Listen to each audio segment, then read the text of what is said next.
Hey folks, today we're going to work on inversions part 2. So if you were here for part 1, we did shoulder stand, headstand, and crow. Those are really structurally foundational shapes for us to learn how to bring our hips over top our shoulders and start to learn what it feels like to push the floor away and hold our entire body weight onto our arms.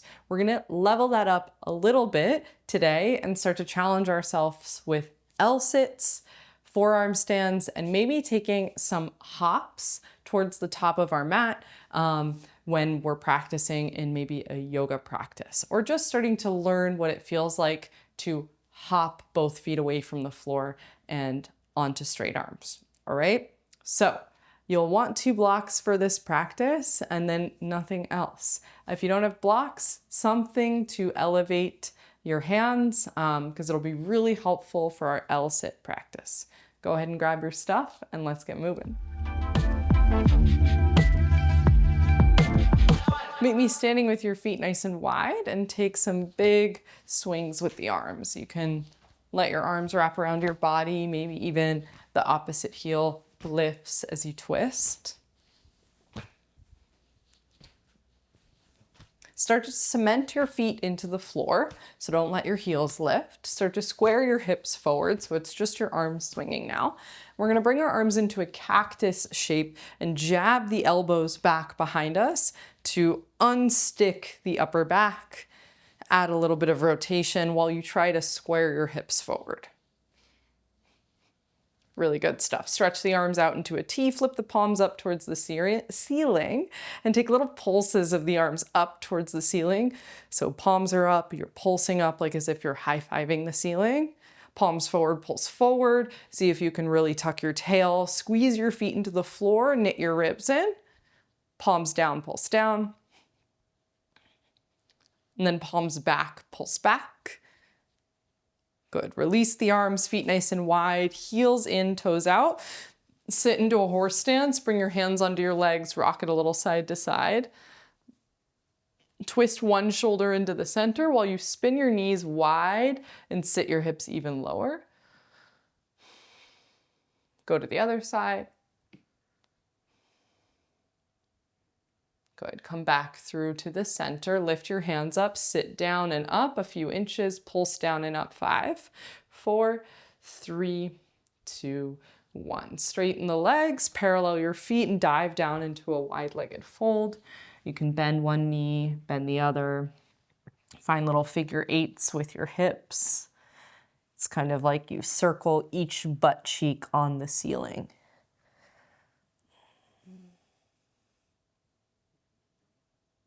Super nice. Come all the way down to the ground onto your hands and knees, and we'll do, pardon me, first let's take a seat on our heels.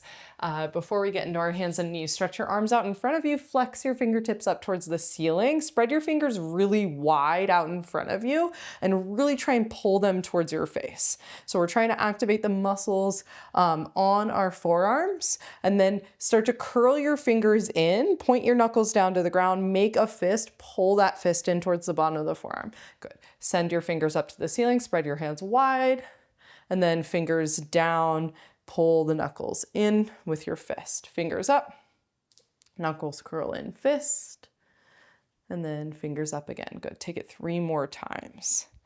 This big open palm to close fist. Last 2. Last one. Really nice. One more for the wrists. We'll come onto our hands and knees now, and we'll take our wrist push-ups, all-time favorite. So the most important part of your wrist push-up is your shoulder staying forward. If your shoulder goes back as you lift the heels of the hands, you're not gonna feel much. You're gonna be like, what's the point of this workout or work that we're doing here? The point is that the weight of your body comes forward onto the hands, and now there's some weight to lift up, either one heel of the hand and then the other, or both together and then both lower. So we're trying to stay forward in the shoulders, move slowly here for another 7, 6, 5, 4, 3, 2, and 1. Nice big circles of the shoulders on the wrists. And then go the other way. Really good. And we'll take a puppy stretch. Walk your arms out nice and long. Dip your heart towards the ground while you stick your butt up into the air, just like when a dog stretches after a long nap. You can either have your chin on the floor or your forehead down.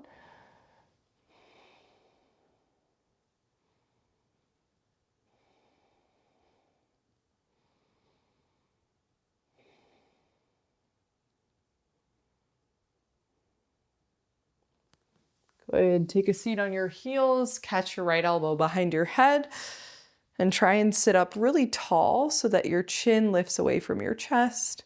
Pull your ribs down and in. Lean your head back. Swing that same arm across the chest, hook the elbow, the left elbow, over around the right arm and pull it across.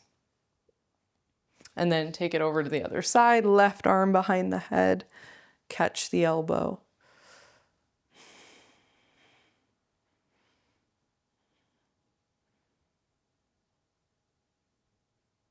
Good. Take that same arm in front of the chest and stretch the arm across the body. Go ahead, you can let that go. A few swings in the arms, rolls through the shoulders.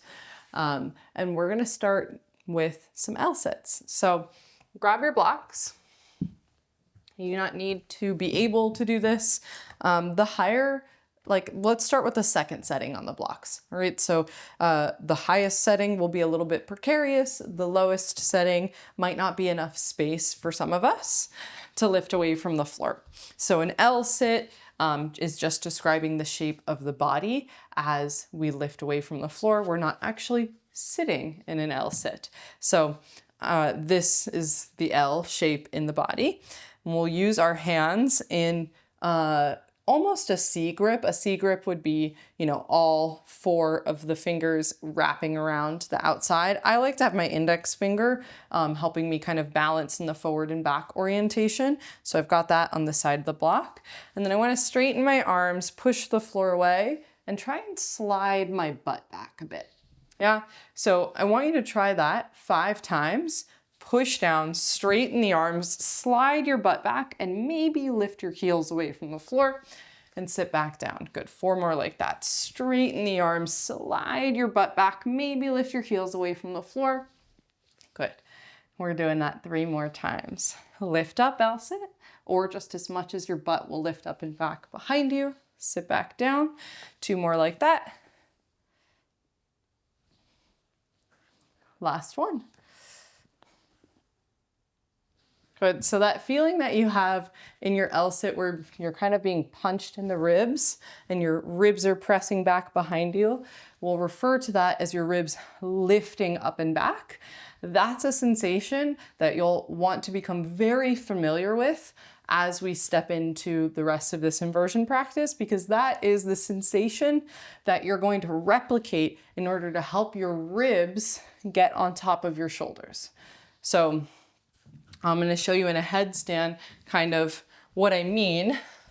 When we're going into an inversion, our hips need to come on top of our shoulders, but then we also have to get our ribs to roll over. In a headstand, it's a little bit easier.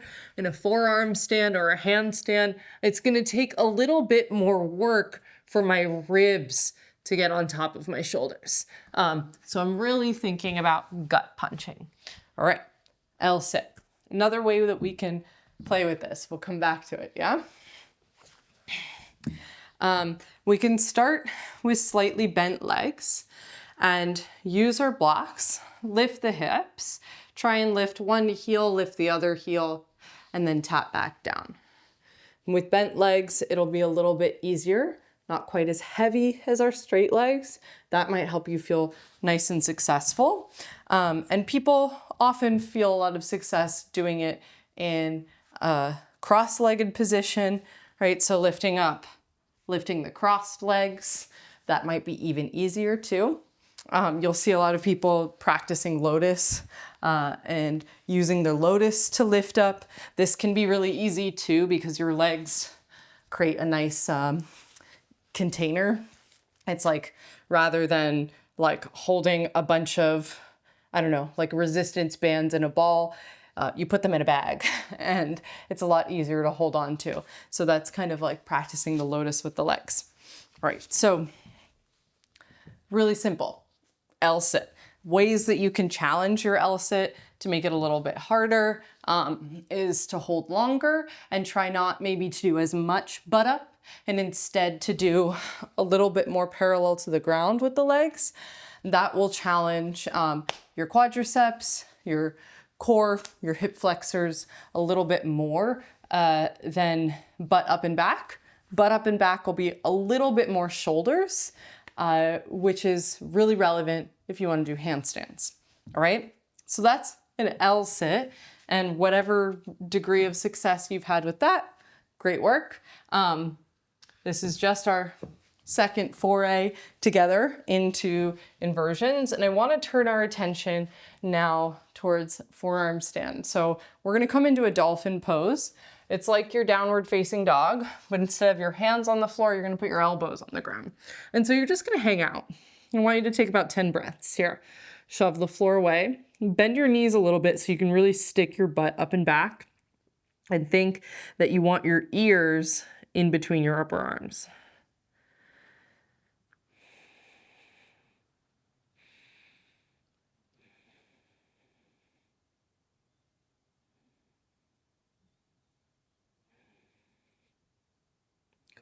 You can tap your knees down. Take a look at me for a moment. We're going to take an exercise here in our forearm stand. So, in our dolphin pose. So from our dolphin pose, you'll come forward with your face as if you're trying to kiss your thumbs and push back. Yeah? So forward, kiss the thumbs, push back. Option 1. Option 2 would be to try that same idea, come forward, and then to lift the elbows up, tap the elbows down, come forward, making it a little bit harder. I could lift one elbow, then the other, if I still want to try the wrap, but I'm not quite ready to lift both at the same time. We're going to do 8 of them, all right? So meet me in your dolphin pose, and then lean forward, try to kiss your thumbs. If you're lifting your elbows up, go for it. Lean forward again. 7, 6, 5, you got it. 4, 3, 2, and 1. Really nice. Go ahead and come down and take a breather. Let your shoulders have a second. If you want to find a nice wide straddle, you can take an easy stretch here. Active rest, doing something with your rest. So taking a nice big stretch while you look and listen here. In order to get into a forearm stand, you can try a few different things. The idea is to not let your elbows slide out to the sides, similar to when we're in our supported headstand. You don't want your elbows to go wide because it's much harder to balance your body in a line as your support versus the foundation of your shape being a triangle. You don't see houses that are built just as like one line, right? They're built as squares or rectangles because that is a really structurally sound shape. Sometimes you'll see houses that are created at that triangular angle because it's like really interesting. And so we can put 3 points of contact on the floor for our inversions, and that allows us to create a really sturdy base of support. So elbows hug in towards each other. I see a lot of people that use blocks or straps in order to help create that sensation. Those are great options. I love that, especially if you're having trouble keeping the elbows together.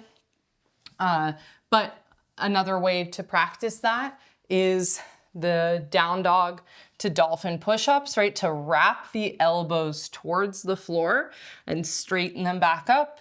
So eventually you can go without props for this, and you can do this with your own musculature. So if we're gonna get into a forearm stand, we can practice it by kicking one leg up, and then I'll show you an option to do at the wall. So practicing here, how do you put your hands? When I first started, I took my L fingers and I just put one on top of the other because that really helped me. Now I don't think about it as much. I can kind of do whatever I want, but I want you to do the thing that's helpful. I had one hand on top of the other. The hands together was scary to me. I had to have my hands on the floor to help me when I was a beginner. So I'm gonna walk my feet in as much as possible so my ass is, pardon me, my butt's already really high in the air. I gotta make these for children on YouTube, or not for kids, maybe this one. So I want my butt in the air because I'm basically in the inversion, right? If you look at my hips in line with my shoulders, they're pretty close. And I wanna push the floor away, like the top of a push-up, like the floor is lava. If my head touches the floor, my head will explode. And then from here, I can take little like bunny hops, right? So I can kick the leg up and pull the heel into my butt. Kick the leg up, pull the heel into my butt. And you can take that about 5 times on each side. You might start to find a little float. Often people will immediately kick up and try and go to straight. I wouldn't say go to straight immediately. I would say play here and see what it's like to balance, because this will be easier for a beginner to balance a shape that is slightly lower and wider, right? My legs are wide and I have a leg that's bent, so it's lower to the ground. And that will make it easier to balance over top your arms, versus something that's taller and narrower is a little bit harder to balance for a beginner. So try each side. You can pause the video, kick a leg up, spend some time seeing what it feels like to be upside down. If you're pretty far along with this, and you're feeling good, I would see how little hop you can use and get into the shape. See how steady you can be. You'll want your shoulders just in front of your elbows, right? So I don't want to be too far forward, and I don't want to be too open because then I can throw myself off balance. I'm thinking about my shoulders coming just before the midline of my forearm. So it's a little bit forward. And if you have really tight lats or triceps, lats are these muscles. They're more on your back body from your pelvis all the way up to your shoulder. But if it feels really hard for you to bring your arm overhead and especially catch your elbow behind your head, you might have tight triceps or lats, and that might make this shape particularly challenging. I found handstand to be easier than forearm stand in the beginning. Many people do. That's our intro for forearm stand. We're gonna take an introduction into some handstand hops. So we'll come into a downward facing dog. Take a few breaths there. You can stick a leg up in the air, open the hip, move it around. Do the same thing on the other side. And then go ahead and pause in the down dog, lift your heels nice and high and walk your feet in towards your hands. Pause here, staying with the heels lifted, arms straight, look in between your hands, lean forward into your arms, pull your ribs up towards the ceiling, that gut punch sensation, keep looking down, keep elevating the shoulders, keep lifting the heels, keep leaning forward, and then plant your feet down and find an easy squat. So that sensation, I call that the handstand half lift, especially when I was teaching a lot of in-person yoga classes and people wanted to learn handstand rather than doing a halfway lift. I would have them, or a halfway lift, I'd have them do a handstand half lift so that they can start to build that awareness for the shape of handstand and some reps in practice. All right. So that's kind of the sensation that we are going to jump towards in these hops. We're going to do some down dog hops, forward and back. So I'm going to show you, you can hang out in this shape for a little while so that you can watch and also not be on your arms. So what I'm going to try and do is bring the back label of my pants over top the front row of knuckles on my palm. Alrighty? So from here, I'm gonna think my butt goes up into the air rather than necessarily just forward. I'm not thinking about my feet at all. I'm thinking about my butt. All right, so I want to bend my knees a lot, send my butt up, and land my feet by my hands. So think about your butt, because your feet will follow your butt, because guess what? Your legs are attached to your hips. So if you get your hips somewhere, your feet will inevitably go there. And then we hop back, you send your butt up, and you hop back, yeah? And let's try that 5 times. Bending the knees, coming forward, landing lightly, and then sending the butt up and hopping back. And maybe you're like better at these than I am. These aren't my strongest suit, but it's certainly useful and helpful to make your handstand practice stronger.